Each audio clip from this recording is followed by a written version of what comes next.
It's a place where you just don't accept today, but you look to the future. It's an organization that has resources and expertise that you want, but you're not sure what you need. It's a place where advocates play as much role or more than the staff every day. It's about listening to the rails, listening to what's coming next, building partnerships with pharma, building partnership with networks, building partnerships with practitioners, caretakers, survivors, patients, and perhaps those that we haven't even considered yet as partners and constituents. You know, as the board this year looks at a strategic plan for the next 3 years, every single one of those constituents matters tremendously. And we did something different this year. I'm not sure why it didn't occur to us 10 years ago when we first did this, but it was actually going out and doing focus groups with all those constituents this year. It's an outside-in versus a top-down or inside-out approach. And you know what's been the best strategic planning process I've been through with the 3 I've conducted with Lung Cancer Initiative. I hope today is a continuation of listening as well as giving you what you need in terms of information and resources. Because without that dialogue, without that buzz that you just heard in the room of people interested, curious about meeting people that they may not know, it's all through building those relationships, and they are wonderful. They really are the magic of what makes LCI such a vibrant community. So the next evening and day is about meeting more of those wonderful people that do have an interest, a curiosity, and expertise that can actually enrich this LCI community. So my job, handed down by Paige and Amy, was to look at how we can get the maximum out of this first evening together. What do you think that might be that we could do to actually have the best possible day and a half a day? See, we're all real quiet. But I assure you, after 35 years of doing training and development, I can outweigh you. Or you can look at the floor. What do you think? There's no wrong answers. What can we do to actually make this community even better right here, right now?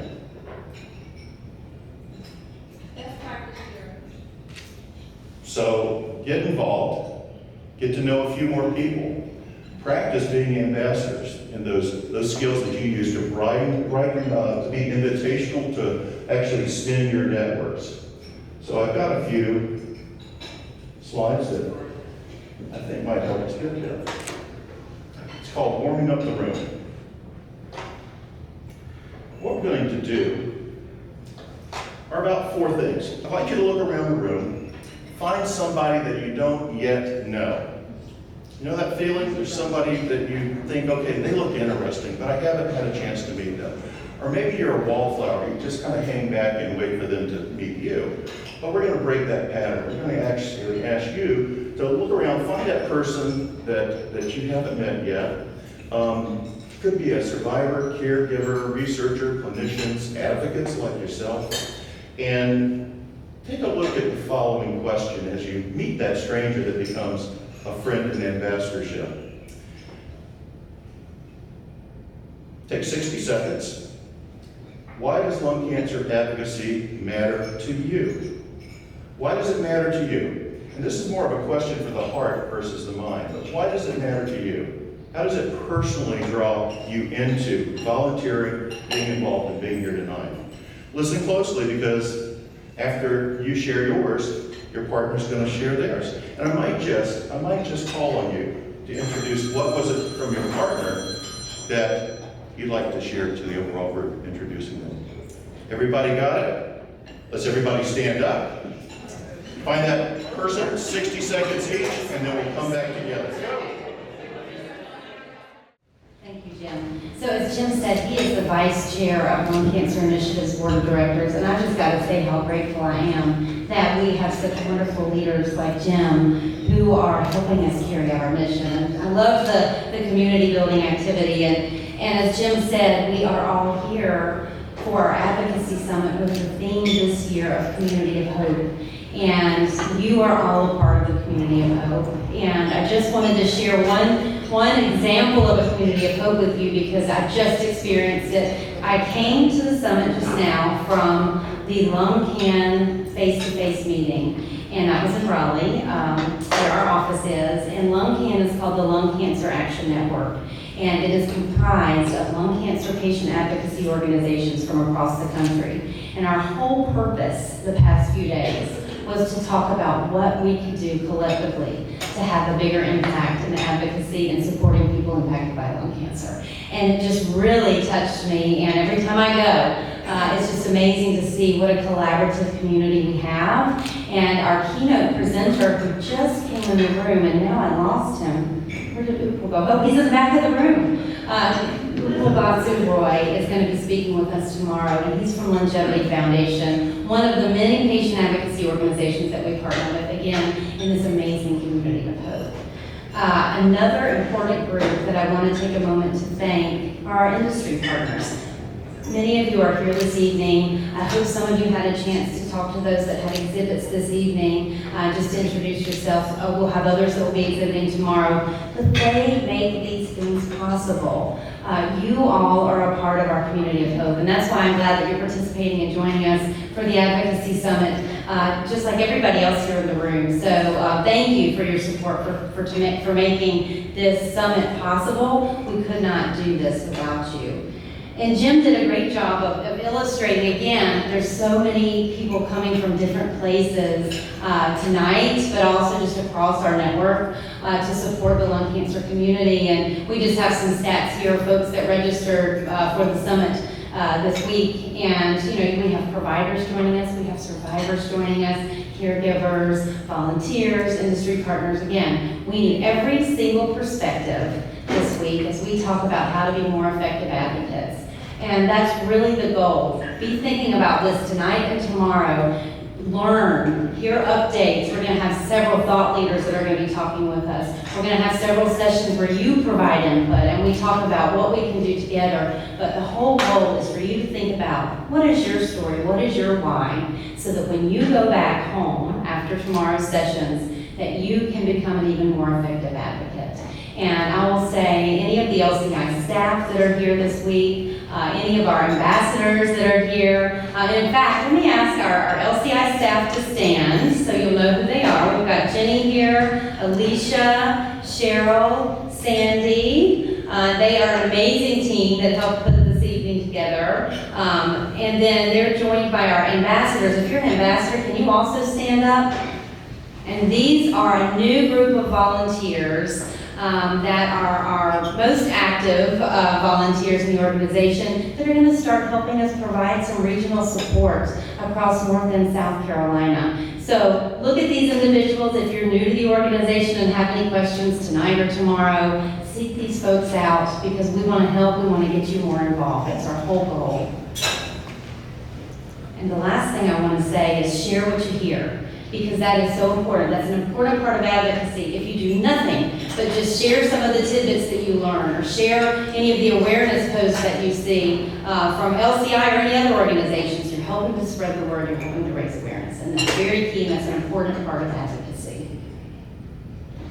So tonight, we have a panel that is going to hear 3 separate presentations all about biomarker testing. And then we're going to have a chance for a Q&A. Jim's going to help us moderate your questions, but just a time to chat with our wonderful presenters this evening. So what I'm going to do is go ahead and introduce our presenters. I'm going to introduce all 3 of you, and then let you each come up and do your presentations. And then again, we'll hold our questions, and we'll do Q&A at the end. I'm holding this because tomorrow you're going to get a program that has our full agenda in it. You're also going to have the full bios of all of our speakers. But I want to go ahead and introduce our speakers for this evening. First off, we're delighted to be joined by Sharon Faw. She is a vibrant and courageous lung cancer advocate who was diagnosed in August 2023 with stage 4 lung cancer. She describes herself as a mighty miracle and shares her story publicly with the hope of inspiring others to live fully, love deeply, and never give up. We will also hear from Dr. Thomas Lycan, and he is a board-certified medical oncologist and hematologist specializing in thoracic cancer. He's an assistant professor at Wake Forest University School of Medicine, where he teaches residents and fellows and provides inpatient oncology care. He's also an amazing volunteer with Lung Cancer Initiative and serves on our scientific review committee and is a former recipient of our career development research grant. And then it is my pleasure to also introduce Dr. Yaolin Zhou. She's a board-certified pathologist and associate professor of pathology and laboratory medicine at the Brody School of Medicine at East Carolina University. She brings a deeply personal and informed perspective to advancing health equity in her work. And I had the pleasure of meeting Dr. Zhou just a few weeks ago at the Greenville Lunch Board, and she is certainly a passionate advocate and excited to have her join us this evening as well. So with that, it's my pleasure to first turn the program over to Sharon.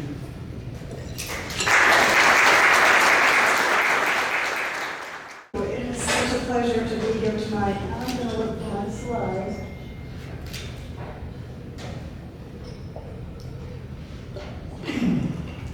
My program tonight is about thriving with stage 4 lung cancer. My name is Sharon, and I'm a 2-year stage 4 survivor/thriver.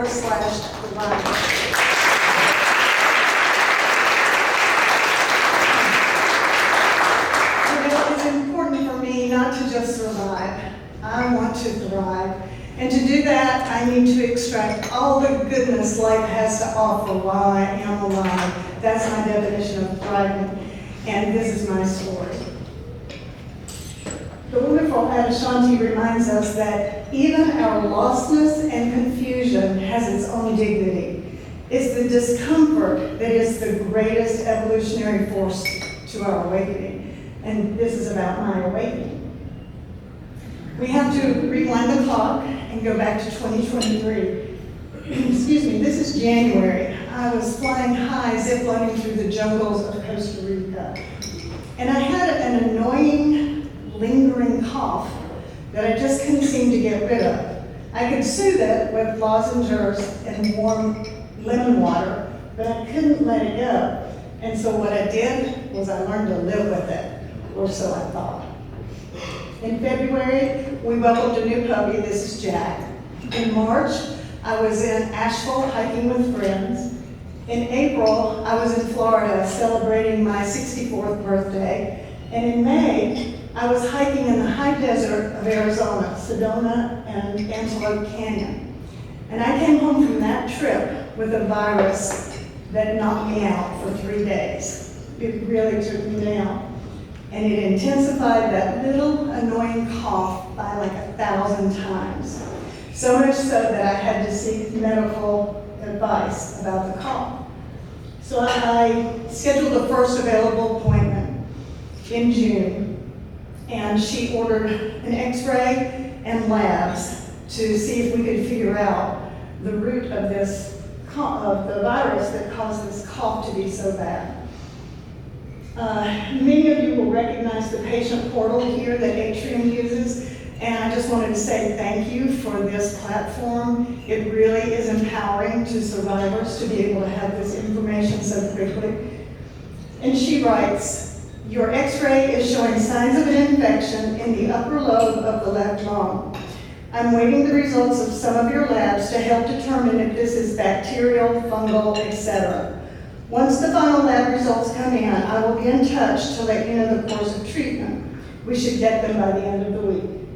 And we did get them by the end of the week, and she was able to rule out valley fever, which is what we thought it might be because you can pick that up in the desert of Arizona. So I began treatment for pneumonia, bacterial pneumonia. I experienced 2 rounds of heavy doses of antibiotics and steroids. And then I had to take codeine at night just to quiet the cough enough to be able to get some sleep. I was feeling boosted enough toward the middle of the month to join 2 of my daughters at a going away party in Southport, North Carolina. And during that party, I had what I describe as a coughing fit. One of those moments where it's just, you can't get it to stop. And I, in fact, cracked a rib coughing at that party. So the next morning, my daughter drove me directly to the hospital in Concord. It was a 4-hour drive, and I had another x-ray. And in July, we got the results of that x-ray, that second x-ray.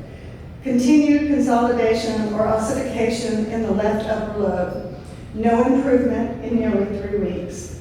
Rest of the lungs clear. Heart size and pulmonary vessels normal. Stable dextroconvex deviation of the thoracic spine and no fracture. No fracture. That puzzled me because I have given birth to 4 children, and the intensity of the pain that I was experiencing due to that pain in my chest bordered on labor pain. So if it wasn't a rib, I couldn't imagine what it could possibly be. And she ordered a CT scan with contrast. And then the bomb dropped. In August, I got the results of the CT scan. And the radiologist records left upper lobe mass with innumerable pulmonary nodules, left pleural base nodules, mediastinal adenopathy, osseous metastasis, including soft tissue component pathologic fracture at the left 7th rib. I did crack a rib, but it didn't show up on that x-ray. And probable liver lesion. Constellation of findings highly suspicious for primary lung neoplasm and metastasis. Nodular septal thickening in the left upper lobe, suspicious for lymphogenetic carcinomatosis. A softball-sized tumor in my lung and innumerable pulmonary nodules. What? How could this be happening? 2 months ago, I was hiking in Arizona. Stage 4, non-small cell lung cancer with metastasis to the lymph and the bones and probable involvement of the liver, the colon, and the right lung. As a healthy, active, never smoker, how could I possibly have lung cancer? In the moment of that stress, there was a cacophony of emotions and thoughts, worst case scenario, that overtook me, and they were all happening simultaneously. Shock, terror, devastated, shattered, anxiety, fear of future, grief, sadness, anger, rage, worry, disbelief, responsible, inadequate, denial, resentment, victimized, disempowered, frightened, isolated, panicked, and overwhelmed. And in that altered space, where I was in this fog, somewhere in the background I heard my doctor say, I'm going to do my best to get you an appointment with an oncologist as soon as possible. I will schedule the first available appointment. And in that moment, my world turned upside down. I realized I was this close to death and that I had to tell my children. But then, I know Dr. Daniel but that's if you don't know that no Dr. Hedger, you may not have seen his true identity, but this is he is a genius with a compassionate heart. Dr. Hedger is a girl dad. He knows how to hold space when the emotions are high and the situation is intense. Immediately after meeting me for the first time, he had to look me in the eyes and deliver the worst news of my life. And he did that gently and compassionately and with empathy. But he's a straight shooter. He didn't cut any corners. He didn't mince any words. And when he finished with his findings, he answered absolutely every question that we had. I say we because these are my 2 best friends that are my appointed healthcare advocates. And they joined me and they had a whole list of questions. Allison was his nurse at that time, and they made us feel welcome. They made us feel at home there. But my first question to Dr. Hegstrom was, are we talking about palliative and hospice care? And he said, Sharon, we could be talking about palliative and hospice care. But if you're willing, and it's totally your decision, if you're willing I'd like to do a few tests, take a few tests to get a baseline marker of where we stand in order to create a plan of treatment. The two tests that he wanted was a biopsy for the biomarker testing and a brain MRI. The brain MRI came back clear, and the biopsy showed a mutation that was EGFR late stage. This was my self-portrait that day in Dr. Hagstrom's office. You see that shading there, that's that softball-sized tumor, and all that flecking are those innumerable pulmonary nodules. 2 years later, this is my self-portrait.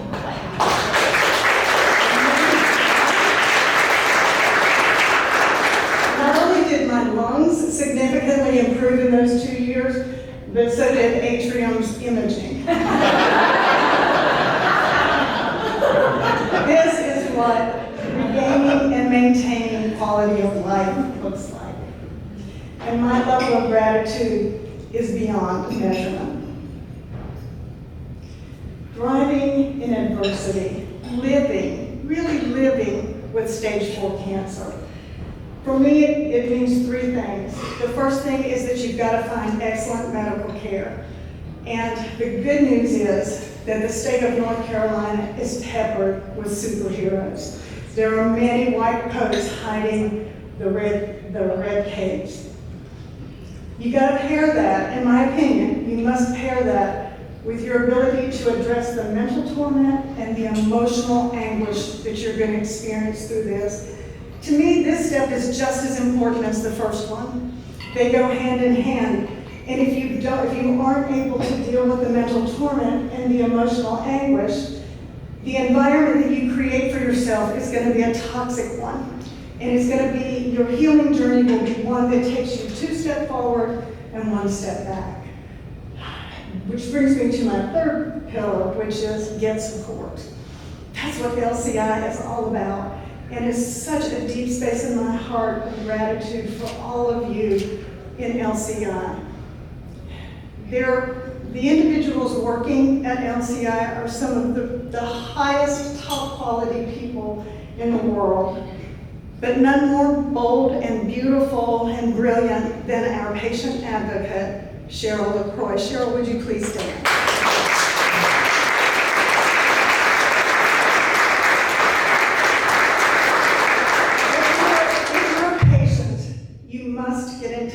With Sharon. She has the skills and ability to connect you with the individuals that can help you with your mental torment and your emotional anguish. In our circles, she's an angel disguised as a human being that is the great connector. She has the information and the individuals to support you in the ways that you need. Thank you for all you do for us, Sharon. This is some of my wonderful experiences with what LCI has offered. And I'm noticing now that I've misspelled initiative, and I'm going to blame that on jet lag. I just got done on Monday. This is the retreat in the corner that Terry and David do at Camp Bodydog. It is beyond measurement when it comes with retreats. It's the best one I've ever had in my life, and I've had many retreats. Survivors Day celebration, the summit, and the gala. And I must point out the beautiful blonde in the middle of the screen. Many of you know Caroline. Caroline Risley dedicated her life to service. She was a nurse, and she was a nursing instructor right here in Charlotte with Atrium.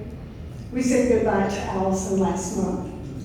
She had a 9-year journey with cancer, and she had a very rare mutation.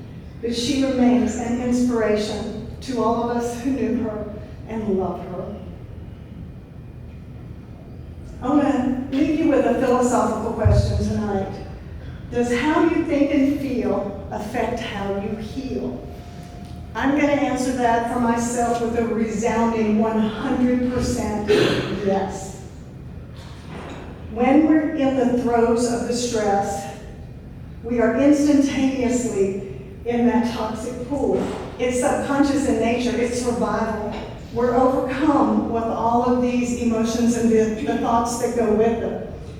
And the key here is not to deny it, not to bury it, not to stuff it down, but to be able to process it. And that's what Cheryl's going to help you do, is find people that can help you process that. The longer we linger here, and there are many of us who have been stuck here, stuck in this space, the longer we linger here, the more detrimental it becomes to our body's ability to heal. So we have to do whatever we have to do, use our imagination, rely on wonderful memories to change into this space. And gratitude is the stepping stone. We can find a seat of gratitude in any and every situation. And gratitude opens the doors to these higher states of consciousness. And when you are held in this energy for extended periods of time, it is very beneficial to the body. The body naturally knows how to heal, and if we give it the right environment, it can do that rapidly. We've got to find ways to reduce stress again. Yeah, laughter is the best medicine unless you have diarrhea. But Cheryl can help you find people that do all of these things to help you reduce stress. That's so important. The Dalai Lama reminds us, he teaches us that optimism doesn't mean that you are blind to the reality of the situation. It means that you remain motivated to seek a solution to whatever problems arise. Over the course of the last 2 years, I have been known to say, I'm thankful for cancer. And I get that deer in the headlights look. And because I've also been known to say, I would never ever have signed up for this no matter what. And yet, I find the blessings in this journey of the last 2 years. You see, once I met Superman, I have since had 2 birthdays. This is my children and my grandchildren and my children-in-law. We were all together this year for my birthday. Life is better now. It's sweeter. It's slower. I recognize the gift of cherishing each day, not taking life for granted and rushing around as I once did. I breathe deeper. I cherish and treasure a group of friends that enrich my life. I appreciate nature and beauty with fresh vision. I love more expressively, and I know that I am loved. I realize the blessing of my incredible children, grandchildren, and children-in-law, some of the most loving, beautiful human beings on the planet. I honor my family and my friends with clearer, more authentic, meaningful connections. I have a whole new group of wonderful friends, many of you in this room tonight. I have a new respect for medical professionals and pharmaceuticals, especially super genius oncologists. I realize the incredible power of my mind and my emotions to influence the health of my body, and I accept responsibility for where I focus my attention. I trust deeply in the connection to Source, Creator, God, and those on the other side of the veil, including Caroline, sweet, sweet Caroline. I choose to live, really live, while I am dying. Yes, I am thankful for cancer.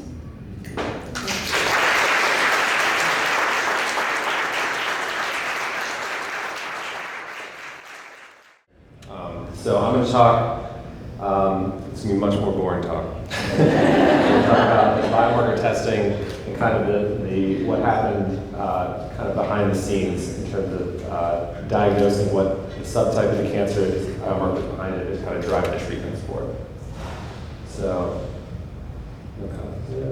learning objectives, we're going to talk about how the biomarker tests that are being used in lung cancer care in 2025 are different from the ones that were being used 2 years ago, much different from 5 years ago, and much, much different from 10 years ago. We're going to talk about the 3 major drug classes of chemotherapies, immune therapies, and targeted therapies, and talk about how those biomarkers are the gatekeeper to kind of go in a different direction between those 3 types of drugs. And we're talking about kind of a standard approach to biomarker testing doesn't really exist for very long because every year it changes. So these are the steps that kind of the chain of events that occur after a patient is referred to a biopsy, similar to the case that the experience that you have. So if somebody's referred, has an abnormal, has a problem on a CT scan or a chest X-ray, referred for a biopsy, that's step number one. The biopsy is collected, that gets sent to pathology. We're going to hear from pathology experience next. It gets reviewed, a diagnosis of lung cancer is made, and then based on that, additional tests are run to determine why the cancer grew and what are the genes that are, if there are genes that are mutated to have contributed to cancer growing. After that, the test has to be actually have to be in order, they actually have to be run, and then after that, you get the results back, and from that, you need to have the results back in time to make the first treatment decisions. And so there's these 7 different spaces or steps that can occur, and in real life, in clinical practice, a lot of times there are problems that can occur in terms of delays. And so we're going to talk a little bit more about that, why it's a little bit more difficult. I'm going to specifically focus on kind of where I'm involved, which is the last step, when the biomarker results come back, and we're going to talk about why they're so important. So not every biomarker has the same amount of utility as other biomarkers. Some biomarkers are absolutely critical. You really need to know what it is in order to start any sort of cancer treatment in order to pick a really good drug. Because if you don't have that biomarker test, then you're picking a little bit blindly, and you could pick a drug or a surgery or radiation treatment that might not be the best thing for that patient. Other biomarkers are nice to have, and they may tell you what to do next and kind of give an idea of what the road is going to look like, but it's not necessarily going to change what you do right now. And finally, there are some biomarker tests that are good to talk about. They're informative. They maybe inform clinical trials that are later on, way down the road, but it's not necessarily something that's going to change practice right now. It's not something we want to delay a patient's care for in order to get that particular test. So as of right now, on the left, you have the list of some of the biomarkers, the ones that are relevant to non-small cell lung cancer, and then we're organized by stage. And you can see earlier stage cancer, there aren't as many drugs that have been approved for standard use in earlier stage lung cancer. And so they're informative, they're nice to know, but not quite as important to have before they have treatments. Later on, when somebody is dealing with stage 4 lung cancer, it's very important to have a number of biomarker tests before they start treatment, if it is possible. So we're going to have 3 different examples to kind of illustrate this. So this is patient A. This is a patient who has a history of smoking. Maybe we went to the lung bus and had lung cancer screening, which was excellent. Found that there was an increasing solid component on multiple CT scans, which was concerning for early stage lung cancer. He was referred for a percutaneous biopsy. So you can see there the needle coming down the biopsy. Came back with adenocarcinoma, which is the most common subtype of non-small cell lung cancer. And so then the question that we come to is, that biopsy came back, but there are only a few hundred cancer cells on there. And so the question, do we need to refer for another biopsy to go through another invasive procedure to get biomarker testing for this patient? In this case, we're going to talk a little bit more, but not really, because this patient has stage 1A lung cancer, and you don't want to delay the surgery that this person needs or the radiation treatments that this person needs, because stage 1A cancer generally doesn't need targeted any sort of drug therapy. So finding what the biomarkers are for this cancer is nice to know, but you're not going to be picking a drug based on it, so you don't want to delay the surgery. There are clinical trials. So this is a clinical trial that is no longer enrolling, I think, but patients like this were randomized to get placebo or osimertinib, and that's exciting. So that would be kind of another reason why it would be informative. But again, you wouldn't want to delay, hold up surgery. Let's go through the risks of another biopsy, unless it's really going to change what that person needs. Moving on to the next case. So this is a patient who has who has a larger tumor. So incidentally found minimal smoking history, found to have 4.5 centimeter right lung mass. Biopsies came back also with non-small cell lung cancer, adenocarcinoma subtype. And so in this case, what are we going to do next? And in this case, because this is in this middle category, where it's stage 1B to 3C, some of the biomarkers are very important, and 3 in particular in 2025. So EGFR, ALK, and PD-L1 are the ones that, by guidelines, are really the ones we need in order to pick the next steps. And this is the kind of pathway. So this person is going to be evaluated by a thoracic surgeon. They're going to say whether or not this is resectable, so it can be removed by surgery. You're going to get these 3 types of tests, the EGFR, ALK, and then if it's negative for both, then you're going to go a different path. So first, if it's positive for EGFR, then there's a standard of care is to talk about a pill called osimertinib, and this is taken for 3 years after surgery. If it's positive for ALK, then you're going to talk about a targeted therapy that targets the altered ALK, and that is alectinib. And if it's negative for both, then you have several options, but the most important thing to take away here is there's not a pill option. It would be chemotherapy and immunotherapy, and most centers would agree it's probably a little better if you know that a person is going to need chemotherapy, cancer drugs after surgery. It's probably better to start before surgery. So that's why the biomarkers are important to get before the surgery. These are the different options that have been approved since our first one is in October 2021. And these are drugs that were given before or after or both with surgery for early stage lung cancer. So these are kind of the 3 general pathways. If there's EGFR positive, so if you get the biomarker test back and it shows an EGFR alteration, that's may or may not need chemotherapy, but they certainly do need a osimertinib pill. If it's ALK positive, you need the alectinib, the ALK targeting therapy.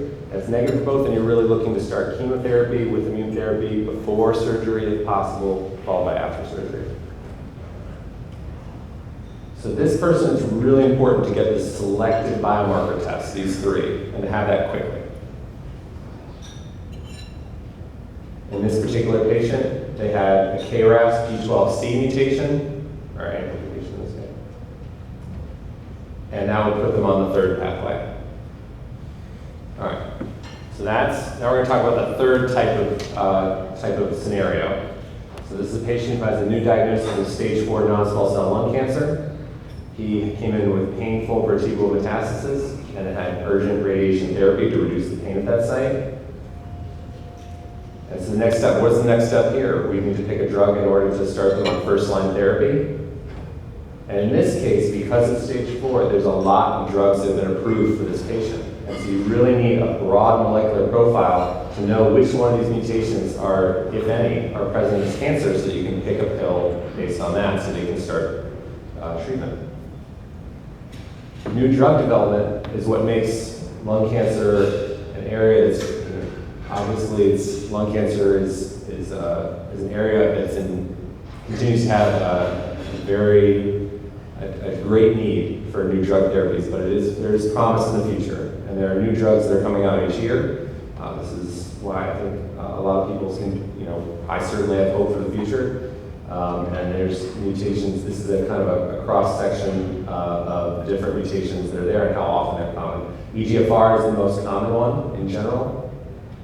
And broad molecular profiling means you're taking the tumor and you're checking it for all of these alterations, and then probably about 65 more of them at least, to get an idea of what the profile is of that tumor.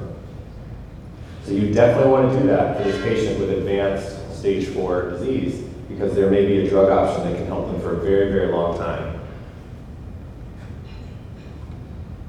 So a couple of, just to highlight real quick, these are 2 new drug FDA approvals that have come out in the last year. So NRG1 fusion is very rare. It's about 1 in 300 patients with newly diagnosed non-small cell lung cancer. Zenokitizumab is a bispecific antibody that's targeted against it. It had promising, this is a registration phase 2 trial that led to its FDA approval. And while it's uncommon, it had very low side effects. Sorry about that. It was the number of patients who had to stop the drug because of the treatment-related adverse event was 1%. So it's a very well-tolerated drug. I know that's not the right language, but that's, in terms of drugs, this is one of the ones that probably was. CMET overexpression is another example. This was approved, I think, in May. And this is a little bit more common. So 12% of all patients diagnosed with non-small cell lung cancer has overexpression of this protein. This is an antibody-drug conjugate. So many more patients have this as an option. However, the side effects of this drug are more. So this is usually considered to be a later-line therapy after chemotherapy or immune therapy, but it's important to know so that you can know where you're going eventually if they need it. Overall, targeted therapies are the preferred option for non-small cell lung cancer. Generally speaking, if a targeted therapy has a response rate greater than 50%, meaning that if 100 patients take it and over 50% of patients having good response where the cancer shrink on CT scans like the one that was described earlier, and the safety is reasonable, meaning that less than 1 in 4 patients have to stop the drug because of a side effect while they're taking it, and ideally being able to take it for years, then that's a good first-line option. Immunotherapy is preferred if there's not a targeted therapy option. The quality of life is generally better for immunotherapy versus chemotherapy, and there's a better chance of a durable response to treatment that can last for years.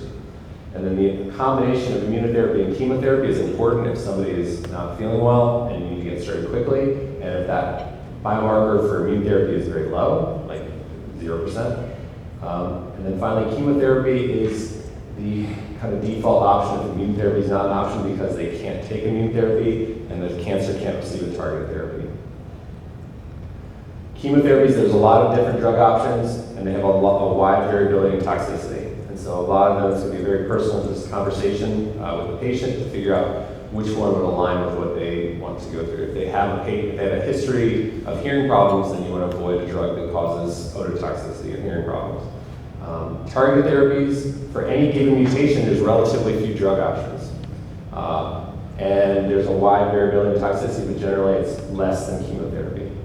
And then immune therapy, there's many different drug options, but there doesn't seem to be very much difference in terms of the side effects. If one person has a side effect with one of the immune therapies, they'll probably have similar side effects with the other immune therapies.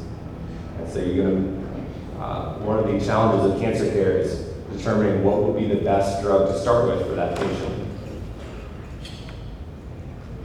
Just recapping that. Drug therapy options, my email. Thank you very much for that.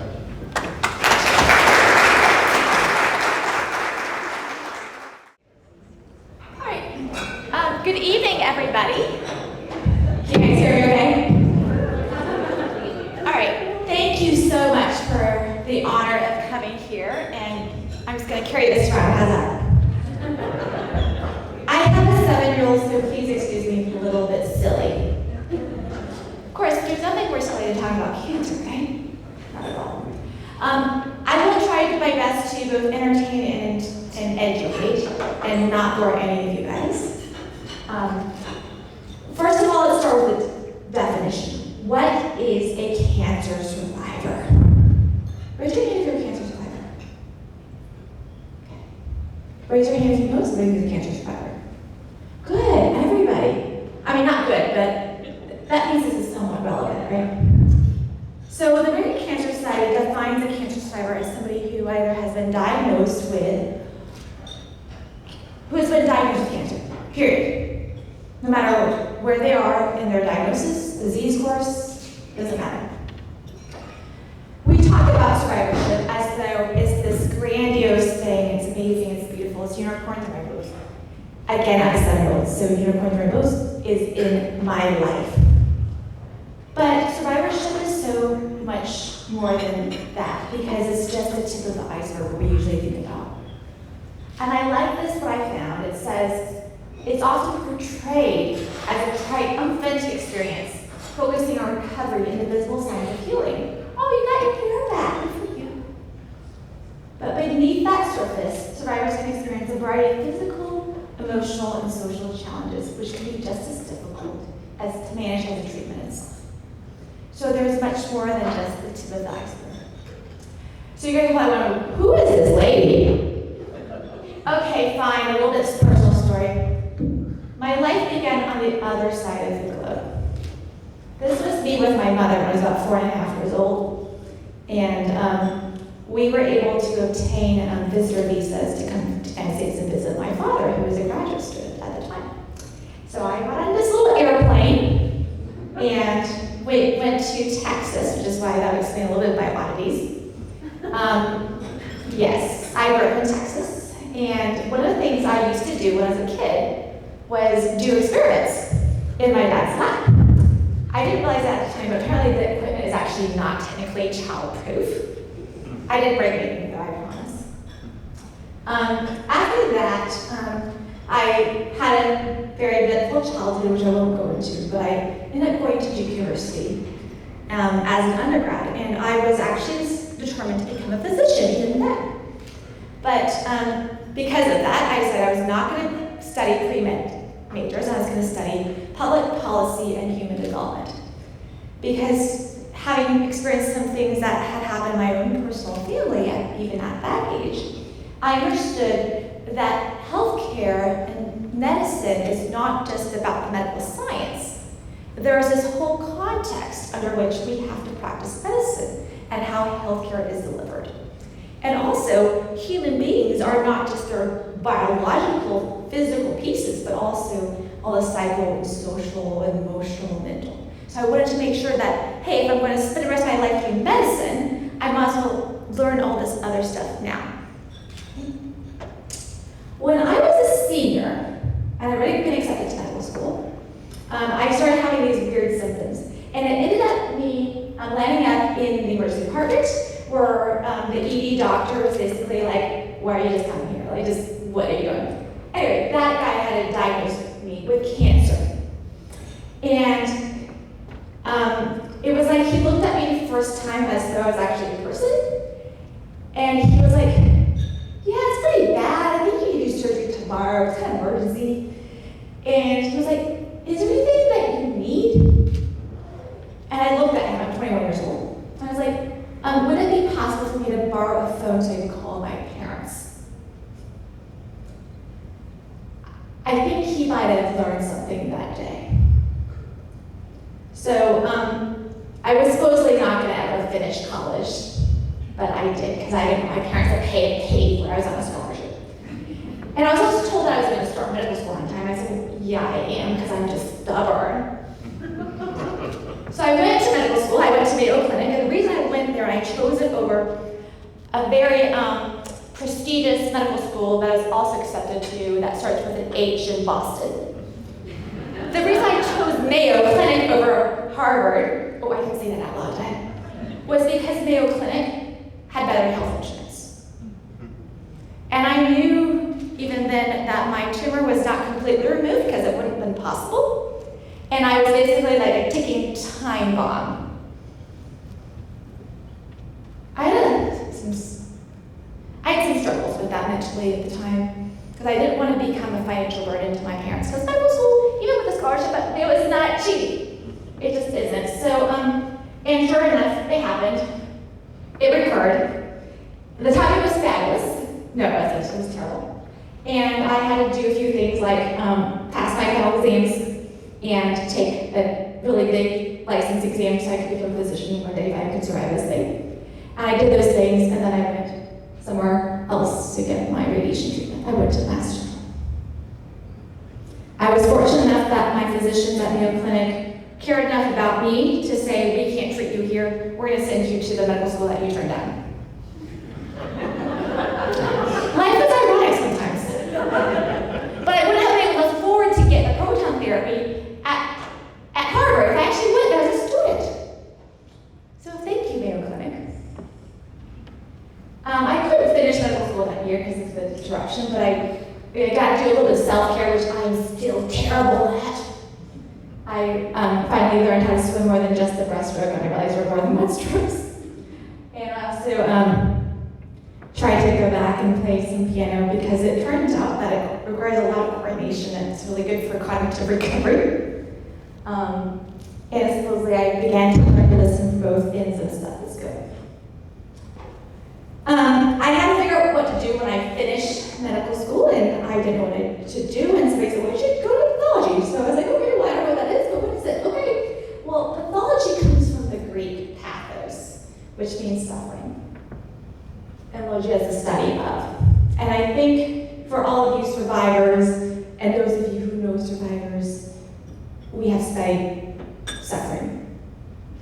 But the key here is, how do you turn and transform that suffering into something more hopeful? Well, now going to the nerdy part of my talk. Pathologists are physicians who are specially trained and to specialize in the diagnosis of diseases, which can include cancer, And what we do is we examine samples taken from the body, even if they're dead bodies. Yes, that is true. And I am a triple-boarded anatomic, clinical, and molecular genetic pathologist. I am proud to say I'm the only one who's practicing in East North Carolina. So basically, if you go east of I-95, there's 41 counties, and it's me. I'm your on-call dude. Okay, or gal, because I don't know. I don't know what they say. Is it they? What I do is I combine my medical knowledge, my understanding of different types of medical conditions, my familiarity with even inherited genetic conditions, my understanding of cancer mutations, my ability to recognize what cancer looks like when you look at it underneath the microscope. I almost quit pathology because I was so freaking bored out of my mind because I called my parents actually 1 month into my residency program. I said, I am going crazy, Mom and Dad. I did not go into medicine to look at pap smear slides all day. And my parents said to me, well, you just got there. Why don't you stick with it? And being the good Chinese girl I am, I listened to them. And by the time I remembered how much I hated it, I was like, man, it's not worth trying to go back and do something else. Might as well stick it out. So I did. So that's how I became a pathologist. What I really wanted to do was do stand-up comedy, but I was not deemed funny enough. So what I do is I combine all this knowledge and background, and I try to make sure that we're using the information so that we can recognize the mutations so that patients like Sharon can get the treatment that they need. And what that looks like is, I'll walk you through this process because probably most of you guys have not been inside the pathology lab. Hold on, how many of you guys have actually been inside the histology lab where you have actually seen the cutting? Okay. All right. I guess some of you guys have had the lab people. Okay. Of those who are patients, how many of you guys have been inside the pathology lab to see how they got the specimen and processed it? See, that's all I care about.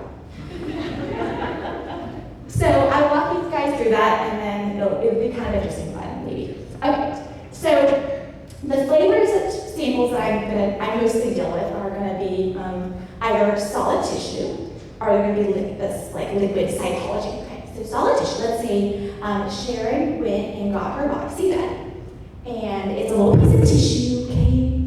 It's like a piece of meat that you get from birth. No. Well, we look at it and examine it under a microscope eventually, but how do you get there? So we actually have to cut it and process it. Alternatively, you can actually stick a needle or even take a little bit of fluid from, a pleural fluid, for example, and that can then be smeared onto the side, and all this can be stained. And then you have a happy, smiling pathologist who will look at it and be like, ooh, I think I recognize something.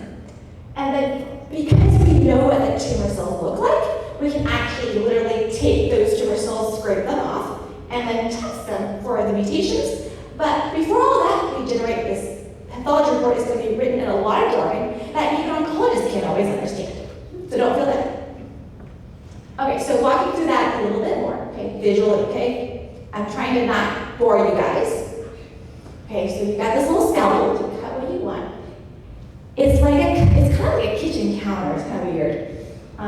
Like you've got this. It's not always blue. The cutting board may be different colors, and you're cutting it, you're measuring it, you're inking it, you're saying, what is this? Okay. And then you put it in these little cassettes with little holes in them, and you should label it so you don't lose it because it could be you want to make sure it's not somebody else's. You got to know whose patient it belongs to, and then it's fixed and formed so that way that the cells are not going to change and do weird funky things. Okay. It's actually embedded in this wax. It's called a paraffin wax. I know it sounds really weird. You gotta see it to believe it. That wax allows you to actually cut thin slices, and then those are placed onto glass slides, and then we stain them, and then it goes to the microscope so we can look at it. And this is how tissue is processed in the laboratory. So if you ever were curious, now you know. So this will be a really fun dinner conversation next time. And what I do is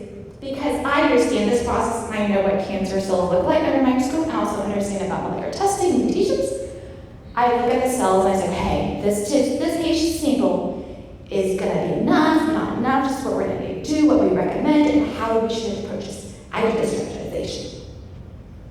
And the reason is because, as we know, cancer is caused by mutations in our genes, in our DNA, or in our RNA, changes in RNA, okay? And if you can recognize what cancer looks like underneath the microscope, then you can literally enrich a sample that can then be tested specifically for the tumor mutations. Does that make sense, guys? Okay. I know we're learning about biology and molecular stuff later at night on this. And as you guys just heard, well, lung cancers are probably the richest, like you've got the best bang for buck when you're dealing with lung cancers, non-small cell lung cancer specifically. There's a lot of potential mutations that could be targeted and treated. But the key is, how do you find them? How do you get to that? How do you get to that place, right? We saw the workflow. It can be kind of complicated. There's a lot of potential gaps. But what you don't want is to miss it. And quite frankly, when it comes to where you can sit for testing, it's a little bit like going to a cheesecake factory. There are literally hundreds of companies you can sit off to. And what I say is, if you're a cancer patient, whether you get tested and where you get tested is a little bit like, it's random. Meaning, okay, well, you're a oncologist. Where did they get the coolest fabulous pen from? Who gave the nicest sandwich? It's who they happen to know or remember, and that's how you're getting tested. And I feel like, my goodness, cancer testing is too important to be left to chance alone. So what I do at ECU in Greenville, North Carolina, in Pitt County, is I combine my medical knowledge and my expertise in genetics and pathology to help interpret the molecular pathology laboratory tests and also help make those recommendations up front. And when I started about 5 years ago, the workflow was basically the pathologist would sign out the case, the oncologist would order the test, and it would get sent up. What would get sent up?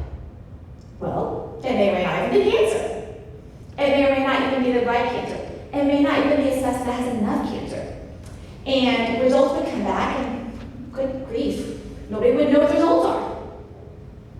It was kind of like random. And I was like, oh geez, you know what? I thought I went to medical school to become a physician, but I think what I need to do is just change gears a little bit. I really need to go and become like United States Postal Service. This is a joke, guys.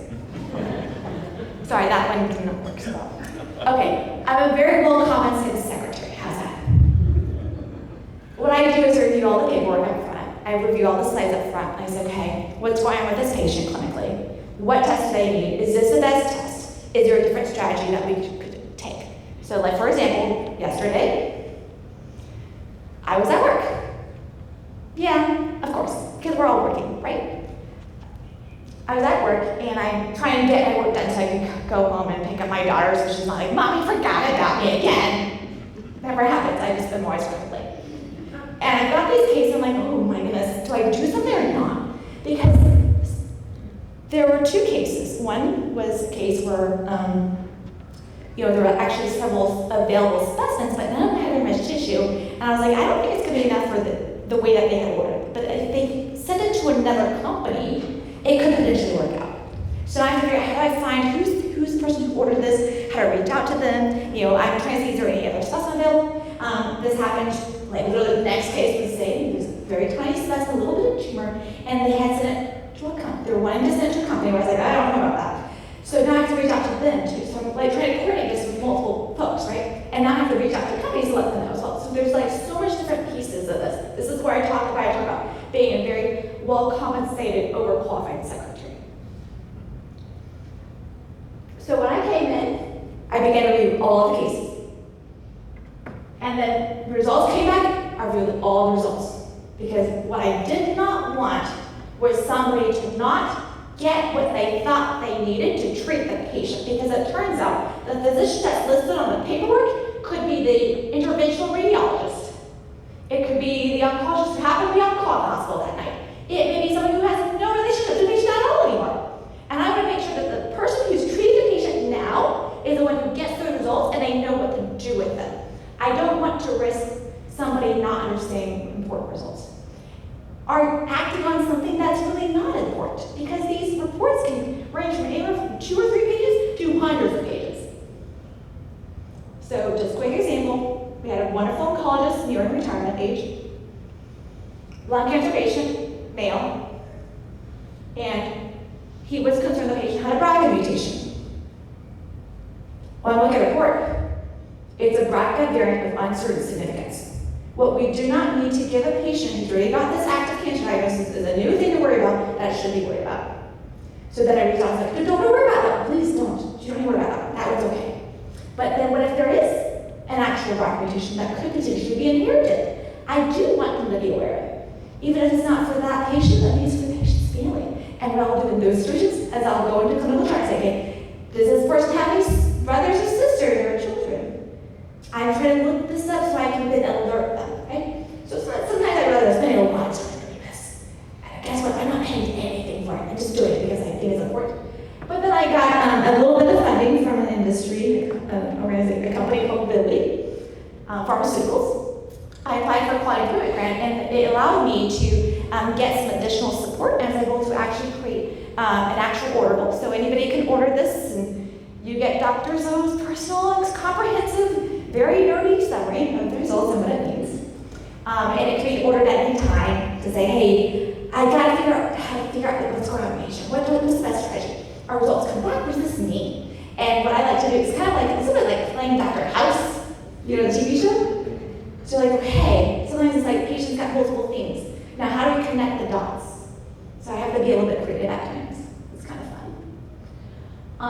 And then more recently we started a literature cover. So those are some things that we've done here. Okay, so I'll just show a few stats. Okay, so for example, 2023 reviewed a total of 691 cases that went out for comprehensive genomic tests. 293 were lung cancer patients, about 185 were actionable, and then we found about 56 who had targetable mutations, and there were 22 EGFRs, and I showed some demographics. Okay. What we found was that lung cancer is more likely to result in an actual mutation, which is not surprising, all of that. They're also more likely to get appropriate systemic treatment. That's good. And then also, within the lung adenocarcinomas are the most likely to get these guideline concurrent treatment, which is great too. What was really interesting was this. Okay, I'm gonna pat myself on the back, okay? We found a statistically significant correlation between patients whose oncologists actually specifically reference the results which I spelled out for them, and those patients getting the appropriate target treatment. I'm not saying causation is not correlation, but there was a correlation we found that if an oncologist said, oh yes, here's the results, because I literally would write it out for them, then those patients were associated with having getting the treatment that they needed. Okay? All right. So, a couple of years ago, I was at the Association for Molecular Pathology annual meeting, and it's the largest international professional society for molecular pathologists. We're sitting at the board of directors meeting, and I was super excited about this technology and this new development. And I'm just thinking, oh my God, my patients, East North Carolina, they don't even have the gas money to get to the hospital. Like, we're gonna actually make this worse, because the more we develop new things, if we don't actually work on addressing those barriers, we're actually gonna worsen that gap between the haves and the have-nots. And remember how I said that there's hundreds of companies that you can order from? And also that whether or not you get testing and where you get testing is kind of random.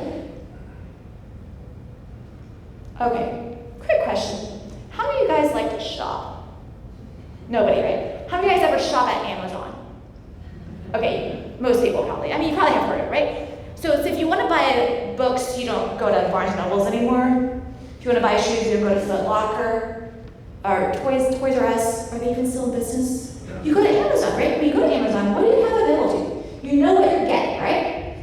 You ever wonder, I wonder how much it's going to cost me?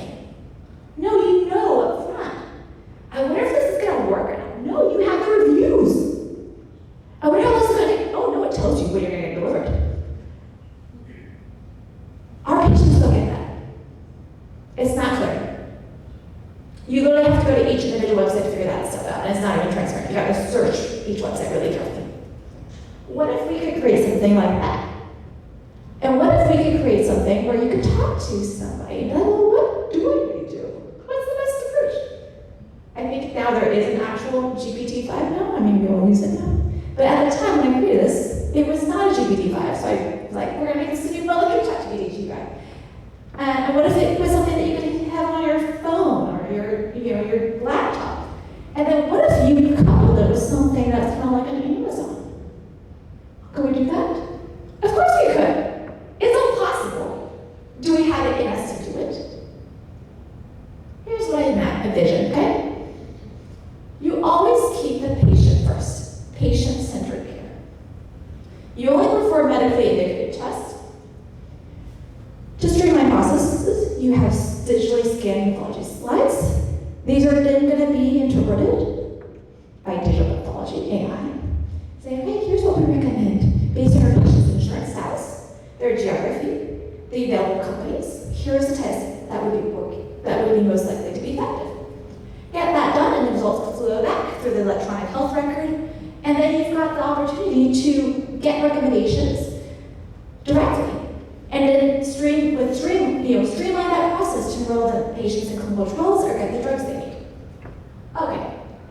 So of course, on the patient side, you're caring for patients within a clinical context. There's psychosocial context. You've got the whole community around them, right? The community is important. Multidisciplinary care team. You've got oncologists, you've got surgeons, you've got radiation oncologists, and pathologists working together. On the back end, of course, all of this is going to be useful to inform clinical trial data and also for treatment management purposes. And of course, you've got your local resources. You've got to make sure that everything is aligned. And then you work together with cancer alliances and nonprofits such as Lung Cancer Initiative. You've got genomic databases, biotech, pharmaceutical companies, of course, all being part of this. And then molecular tests and drug development. So this is the vision that I saw.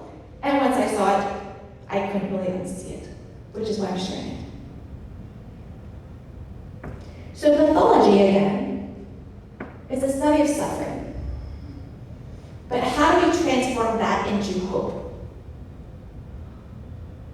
And what I wrote in this paper, where I had to share the vision I couldn't unsee, was that it's through these collaborative efforts that we can fully realize the potential of molecular pathology and oncology therapeutics for all patients. And to me, that is the key. It is all patients. It shouldn't matter where you happen to be geographically. It shouldn't matter if you happen to have insurance, if you're poor or rich. All people are humans, and we all deserve access to the care that we need. Thank you.